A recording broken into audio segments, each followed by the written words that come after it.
Dear brothers, heads of state here present, distinguished sisters, brothers, leaders of industry from Africa and across the world here present, on behalf of my country, I'm very glad to welcome you to Rwanda for the World Economic Forum on Africa.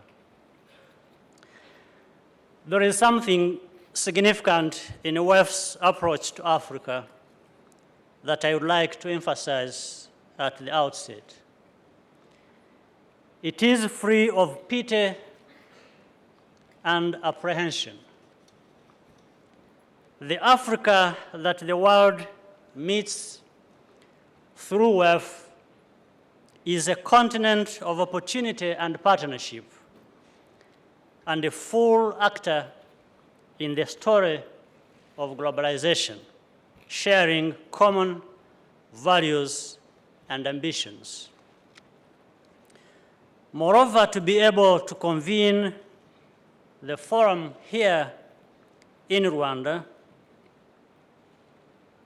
demonstrates that optimism about Africa's prospects is always the best response to adversity. We are therefore pleased to be a host and a partner. A compelling vision for our joint future can be found in Professor Schwab's notion of the fourth industrial revolution, which frames this year's agenda. And I wish Professor Schwab a quick recovery. The transformative power of information technology is at the core. But ICTs are not a magic bullet. There is a bigger context. Let me mention two elements to get us started. First, financial technology. Boutique investing is critically important, but Africa needs scale.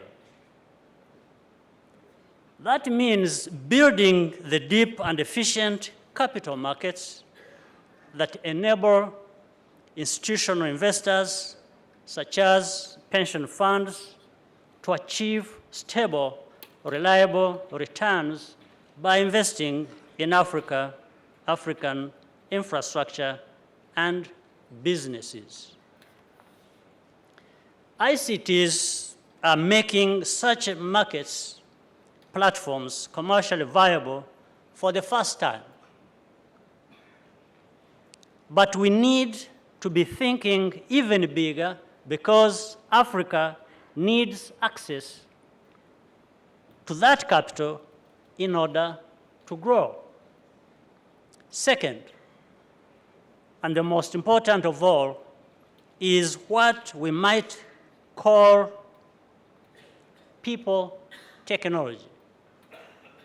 Development is about more than money or machines or good policies. It's about real people and the lives they lead with the countless choices made each and every day. In practice, this means cultivating a good politics that demands accountability and results from leaders, promotes unity over division, and protects the stability and security which are the foundation of everything else. It is a myth that economic and social development can ever occur without civic participation and rights.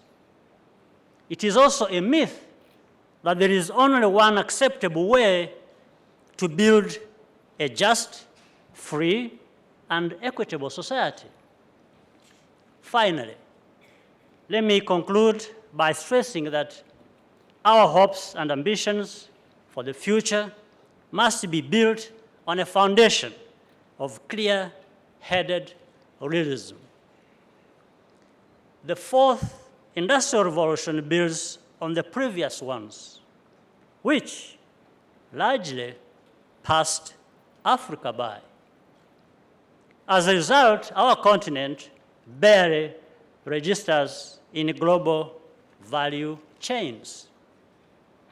Africa can only claim its place at the table by earning it. Leapfrogging has its limits, and we must remain mindful of the gaps that hold us back and be able to address them. Africa should not still be playing catch-up by the time the fifth industrial revolution comes around. If we can use this time together to look for ways to harness the fourth industrial revolution for everyone's benefit based on the inherent dignity and value of each person, we will really have accomplished something useful. Thank you, and best wishes for a productive meeting and a rewarding stay here in our country, Rwanda. You are most welcome.